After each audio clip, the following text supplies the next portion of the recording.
friends, welcome back to channel Modern Basic Knowledge. Today our lecture is on adult brain tumor. Then what is adult brain tumor? Tumour क्या होता है पहले तो हम ये पढ़ेंगे। ये मासेस होती है एबनॉर्मल सेल्स, मतलब कि जो नॉर्मल सेल्स होते हैं उनका फंक्शन होता है कि हमारी बॉडी के अंदर मेंटेन करके रखना उसको, लेकिन जब उनकी अनवांटेड ग्रोथ होने लगे, ठीक है, उनके न्यूक्लियस में चेंजेस आने की वजह से, डीएनए में चेंजेस आने की वजह से उनमें अनवांटेड ग्रोथ होने लगे, तो उसकी वजह से वो मासेस के फॉर्म में एक जगह कलेक्ट होते रहते हैं और ये जनरली एडल्ट के अंदर देखने को मिलेगा, इसलिए इसको एडल्ट ब्रेन ट्यूमर बोला गया है। और ये क्यों होता है? अनवांटेड सेल ग्रोथ की वजह से होता है, जो ग्रोथ होती है ब्रेन के अंदर। And now let's start with the basic brain anatomy. ठीक है, first of their is cerebral cortex.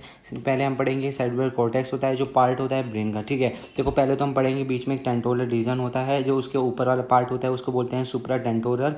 ये सुप्रा टेंटोरल होता है, और जो इसके नीचे वाला पार्ट होता है वो होता है इंफ्रा टेंटोरल। सुप्रा टेंटोरल में हमारे आते हैं सेरेब्रल कॉर्टेक्स आता है, और इंफ्रा टेंटोरल में हमारा क्या क्या आता है, सेरिबेलम वगैरह आते हैं। ठीक है, आगे हम पढ़ते हैं कि जो ब्रेन होता है उनके 4 इंटरकनेक्टेड कैविटीज़ मिलती है जिनको वेंट्रिकल्स बोलते हैं।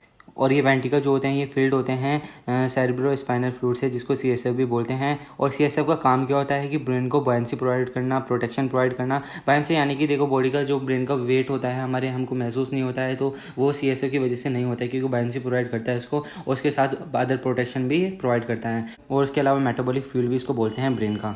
देखो हम पहले पढ़ते हैं कि 2 लेटर वेंट्रिकल्स प्रेजेंट होते हैं, जो दोनों के दोनों सेरेब्रल हेमिस्फीयर में प्रेजेंट होते हैं। देखो एक ये हो गया, एक ये हो गया। ठीक है, 2 लेटर वेंट्रिकल्स प्रेजेंट होते हैं।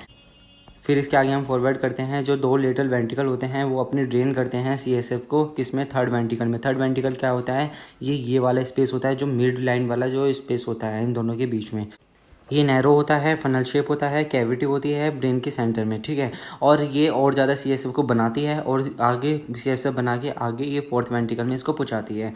और कैसे जाएगा? देखो जो सेरेब्रल एडिक्यूट होती है, ठीक है, सेरेब्रल एक्यूडक्ट जो होती है ये ट्रांसफ़र करती है 3rd वेंट्रिकल से 4th वेंट्रिकल के थ्रू। ठीक है, और 4th वेंट्रिकल में जो होगा ये टेन शेप कैविटी होती है, और ये लोकेटेड होती है ब्रेन स्टेम और सेरिबेलम के बीच में। ये देखो ब्रेन स्टेम और सेरिबेलम के बीच में प्रेजेंट होती है ये कैविटी 4th वेंट्रिकल की।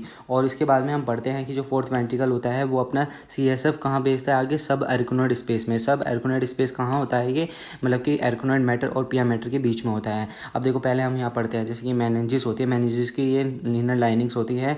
ठीक है, और मेनिंजिस का काम क्या होता है? पहले तो हम ये पढ़ते हैं, मेनिंजिस का जो काम होता है वो कवर करती है ब्रेन को और स्पाइनल नर्व्स को। तो स्पाइनल कोड जो होता है और ब्रेन होता है, इनको प्रोटेक्ट करने का काम करती है, इनको कवर करने का काम करती है मेनिंजिस। ठीक है, इसको बोलेंगे मेनिंजिस। इसकी 2 लाइनिंग होती है, एक तो होती है सब एरिकोनॉइड मैटर और एक होती है पिया मैटर। और एरिकोनॉइड मैटर के जो नीचे वाला पार्ट होता है इसको बोलते हैं सब एरिकोनॉइड मैटर। तो इसी के अंदर जो होगा सीएसएफ आगे जाके ड्रेन होगा। ठीक है, सो हम आगे पढ़ेंगे। देखो जैसे ब्रेन में जैसे फ्लो होता है, तो आगे क्या होगा? देखो जैसे यहाँ पे सब एरिकोनॉइड स्पेस में पहुँचेगा ये 4th वेंट्रिकल से, और फिर आगे ये कैसे अंदर जाएगा? स्पाइनल नर्व में कैसे जाएगा? स्पाइनल कॉर्ड में कैसे जाता है? स्पाइनल कॉर्ड में सेंट्रल कैनाल ऑफ स्पाइन के थ्रू जाता है। ठीक है, कुछ इस तरह से डायग्राम देख सकते हैं। हम पढ़ते हैं सेल्स जो होती है ब्रेन की, जो सेल्स होती है उनके डिफरेंट स्पेशलाइज फंक्शन होते हैं और डिफरेंट उनकी स्ट्रक्चर्स भी होती है। और नाउ हम बारी बारी पढ़ेंगे कि कौन कौन सी सेल्स होती है ब्रेन के अंदर, उनके कैसे कैसे डिफरेंट स्पेशलाइज फंक्शन होते हैं, और उन्हीं सेल्स के अंदर बाद में जाके ट्यूमर डेवलप होता है। और बाकी हम आगे पढ़ेंगे। ठीक है, तो पहले हम पढ़ते हैं न्यूरॉन्स। न्यूरॉन जो होती है ये कम्युनिकेट न्यूरॉन होती है, जो इन्फॉर्मेशन को कम्युनिकेट करती है इम्पल्सिस के थ्रू। ठीक है, मतलब कि एक न्यूरॉन से दूसरे न्यूरॉन्स में जाती है इम्पल्सिस के थ्रू। देखो कुछ इस तरह से इम्पल्सिस ही होगी, एक न्यूरॉन से दूसरे न्यूरॉन्स में जाएगी। ठीक है, नाउ न्यूरॉन से आगे हम पढ़ते हैं कि डिफरेंट सेल्स होती है, आगे डिफरेंट सेल होती है ब्रेन के अंदर जो सिक्रेट करते हैं हार्मोन्स, जिनको बोलते हैं ग्लैंड सेल्स। ठीक है, तो ग्लैंड्स होती है ये हार्मोन सिक्रेट करती है और रेगुलेट करती है अदर सेल्स के फंक्शंस को। ठीक है, तो ये कुछ इस तरह से स्ट्रक्चर इनकी होती है, और ये हार्मोन्स को रिलीज करके अदर सेल्स के जो फंक्शन होते हैं उनको मेंटेन करती है। तो पहले हम पढ़ते हैं, देखो सुप्राटेंटोरल भी हो सकते हैं, इंफ्राटेंटोरल भी हो सकती है ग्लैंड। तो जो सुप्राटेंटोरल ग्लैंड होती है उसको बोलते हैं पीनियल ग्लैंड होती है। ये लोकेटेड होती है just behind the 3rd ventricle, मतलब 3rd वेंट्रिकल के जस्ट पीछे ये होती है।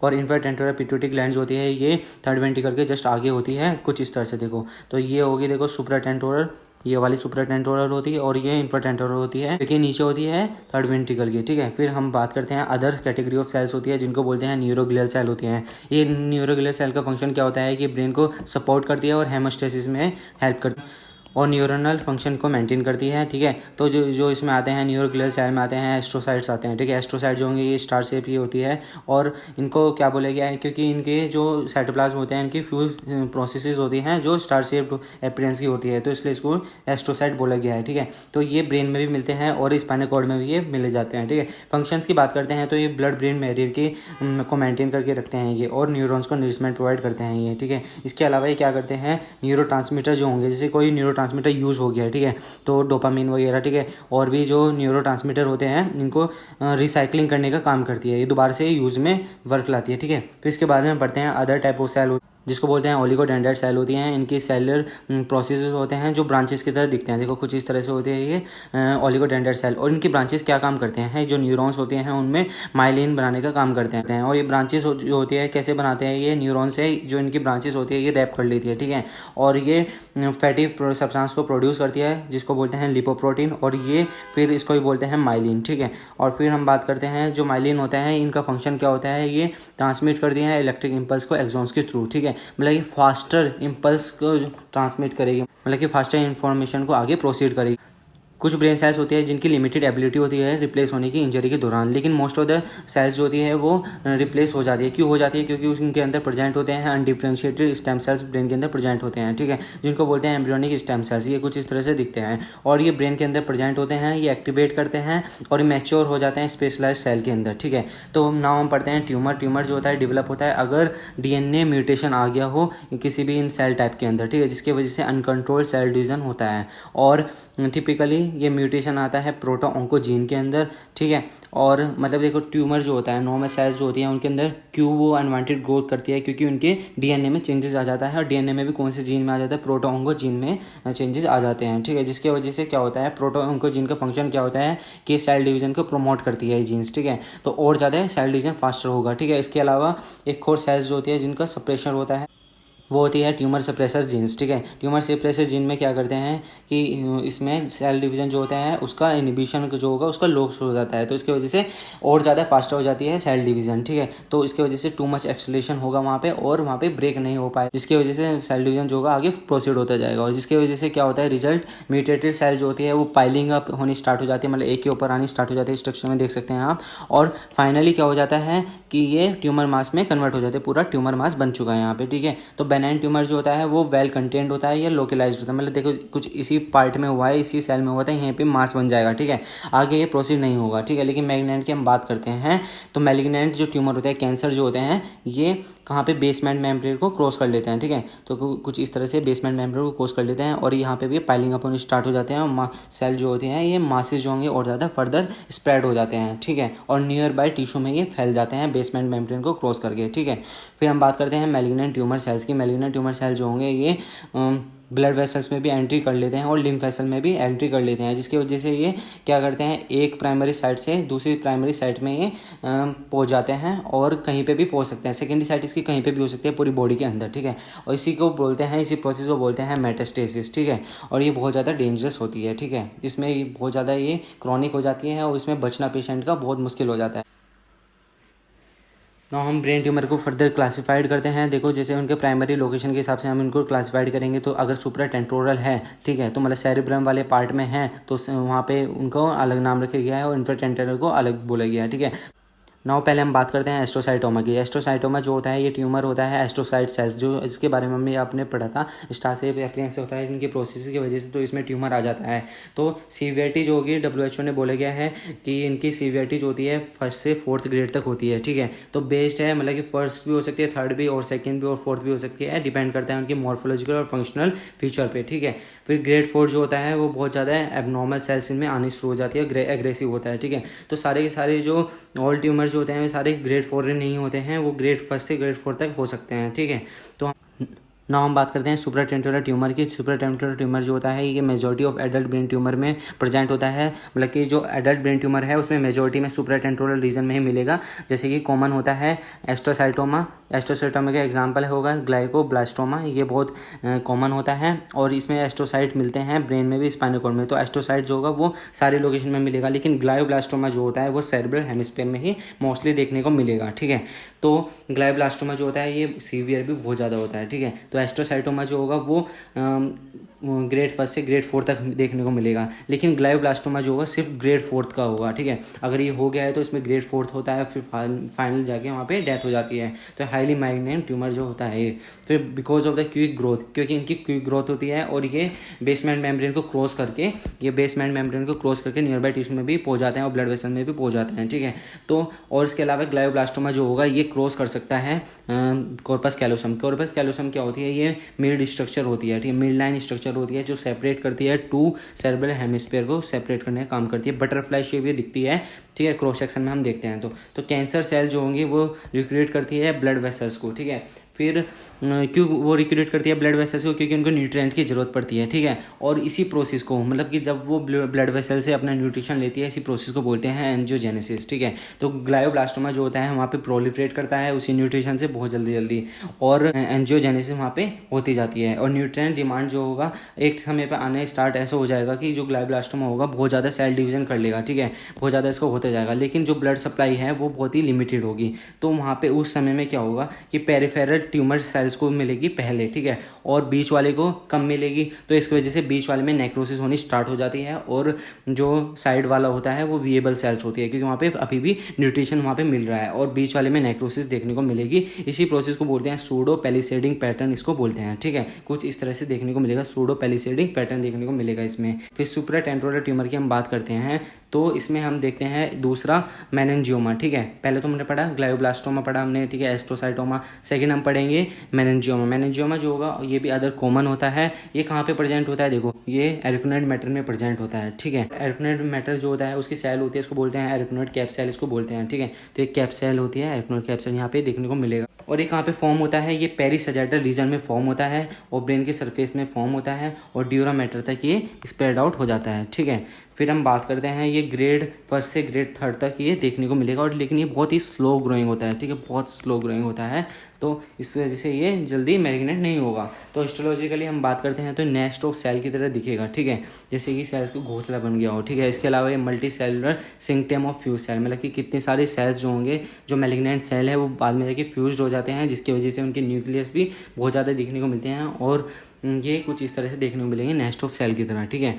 फिर हम बात करते हैं, ये ट्यूमर जो होती हैं ये फॉर्मेशन करती है कैल्सिफिकेशन का, ठीक है, और मतलब कैल्शियम वहाँ पे बनना स्टार्ट हो जाता है, इसको बोलते हैं सेमोना बॉडीज, इसको बोलते हैं, ठीक है। फिर सुपराटेंटोरल ट्यूमर की हम बात करते हैं तो उसमें और आते हैं अदर कॉमन है पिट्यूटरी एडिनोमा। पिट्यूटरी एडिनोमा ये कहाँ फॉर्म होता है, पिट्यूटरी एंटीरियर पिट्यूटरी पे फॉर्म होता है। एंटीरियर पिट्यूटरी में भी कहाँ पे जो हार्मोन सिक्रेटिंग सेल होती है, ठीक है, हार्मोन सिक्रेटिंग सेल्स में होता है, जैसे कि लैक्टोफोर सेल होती है, ठीक है। लैक्टोर जो सेल होती है ये प्रोलैक्टिन हार्मोन को रिलीज करती है, तो इनमें हो जाना, ठीक है। ये कोई भी अदर सेल जो हार्मोन सिक्रेटिंग होती है, ठीक है, इसमें फॉर्म्ड होता है। टिपिकली ये बिनाइन होता है और ये WHO का इसका कोई भी क्लासिफिकेशन नहीं दिया गया है, बस हम इसको कैरेक्टराइज करते हैं इनके फंक्शंस के बेस पे, ठीक है, कि किस तरह का उनका फंक्शन जो है वो हैम्पर हुआ है, ठीक है। तो हिस्टोलॉजिकली हम बात करते हैं पर्टिकुलर हार्मोन सिक्रेटिंग सेल्स होती हैं जो कोज करती है पिट्यूटरी एडिनोमा को, ठीक है, वे अपने नंबर को इंक्रीज कर देती है। नेक्स्ट हम पढ़ेंगे वो जो बहुत ही ज़्यादा रेयर होता है सुप्राटेंटोरल रीजन में, वो होता है ओलिगोडेंड्रोग्लायोमा होता है। ये बहुत ही रिलेटिवली रेयर होता है, और इसमें क्या होता है, ये ब्रेन और स्पाइनल कॉर्ड में ये फॉर्म्ड होता है, और ये कहीं पे भी हो सकता है, इन दोनों में किसी भी लोकेशन में। तो एडल्ट ओलिगोडेंड्रोग्लायोमा जो होता है ये टिपिकली फॉर्म होता है किसमें, फ्रंटल लोब में, ठीक है, क्योंकि न्यूरॉन्स जो होती है बहुत ज़्यादा हाईली मेलिनेटेड होती है इस एरिया की, ठीक है। और क्योंकि हाईली मेलिनेटेड होती है यहाँ पे, क्योंकि ओलिगोडेंड्रोसाइट्स हमने पता है फंक्शन इसका क्या था कि वहाँ के न्यूरॉन्स में माइलिन को डेवलप करना, तो माइलिन की वजह से इनकी ग्रोथ जो होती है बहुत ही स्लो हो जाती है, और ये मैलिग्नेंट भी हो सकता है, ठीक है, ऐसी बात नहीं है कि मैलिग्नेंट नहीं होगा। तो इसलिए इसको ग्रेड सेकंड और ग्रेड थर्ड में कैटेगराइज किया है WHO ने, ठीक है। फिर हिस्टोलॉजिकली हम बात करते हैं तो प्रोमिनेंट फीचर जो होगा वो इसका वेरी करता है, जैसे कि फेयरली स्मॉल होते हैं देखने में, ठीक है, और ये हेलोस लाइक अपीयरेंस देखने को मिलेगा इसमें, क्योंकि इसमें राउंड निकलियाई होंगे, ठीक है। और इसके अलावा ये वेल डिफाइंड हेलोस से ये कवर्ड होंगे। हेलोस क्या होती है, ये वाइट बॉर्डर होता है साइटोप्लाज्म का, तो ये वाइट बॉर्डर इसको हेलोस बोलते हैं, इससे कवर्ड रहते हैं, ठीक है। फिर हम बात करते हैं कि ग्रेड थर्ड में कैसे अपीयरेंस देखने को मिलेगा। ग्रेड थर्ड में देखो कैल्सिफिकेशन वहाँ पे हो जाता है, तो इसलिए वहाँ पे क्या होगा, ब्लड वेसल्स देखो कुछ इस तरह से, और ये चिकन वाइड ब्लड वेसल्स यहाँ पे देखने को मिलेगा, चिकन वाइड अपीयरेंस देखने को मिलता है। फिर इसके अलावा सेकंड हम पढ़ते हैं इंफ्राटेंटोरल एडल्ट ट्यूमर। इसमें हम पहला पढ़ते हैं हेमेंजियोब्लास्टोमा। ठीक है, हेमेंजियोब्लास्टोमा नाम से पता चल रहा है कि यहाँ पे ब्लड वेसल्स जो होगा वहाँ पे डिफेक्ट होगा। ठीक है, ब्लड वेसल्स ओरिजिन में होते हैं सेल्स, तो ये डेवलप हो सकते हैं कहीं पे भी ब्रेन में, क्योंकि ब्लड वेसल्स में ये ओरिजिन है। ठीक है, फिर हम बात करते हैं अगर मिडिल एज में, ठीक है, अगर हेमेंजियोब्लास्टोमा अगर हुआ है तो ये सेरिबेलम वाले रीजन में होता है। ठीक है, वैसे तो किसी में भी ब्रेन के पार्ट में हो सकता है, लेकिन मिडिल एज में मोस्टली कॉमन हम देखते हैं कि ये कहाँ पे सेरिबेलम में होता है, और ये ग्रेड फर्स्ट होता है क्योंकि बहुत स्लो ग्रोइंग होता है। हिस्टोलॉजिकली हम देखते हैं कि थिन बोल्ड कैपिलरीज इसकी होती है और ये क्लोजली अरेंज्ड होता है कुछ इस तरह से। ठीक है, नाउ हम पढ़ते हैं कि जो सिम्टम्स होते हैं ट्यूमर के। ठीक है, तो ट्यूमर के जो एडल्ट ब्रेन ट्यूमर के सिम्टम्स होते हैं वो हेडेक होता है, नोजिया होता है, वॉमिटिंग होता है, सीजर्स आते हैं। ठीक है, और क्यों होते हैं ये? क्योंकि वहाँ पे जो ब्रेन टिश्यू होते हैं उनका कंप्रेशन हो जाता है ट्यूमर्स की वजह से। जो नॉर्मल सेल्स हैं उनका कंप्रेशन होने की वजह से या उनका डिस्ट्रक्शन होने की वजह से ये सारे हमें फंक्शन देखने को मिलेंगे। इसके अलावा हमारे एबनॉर्मलिटी हमें देखने को मिलेगी कि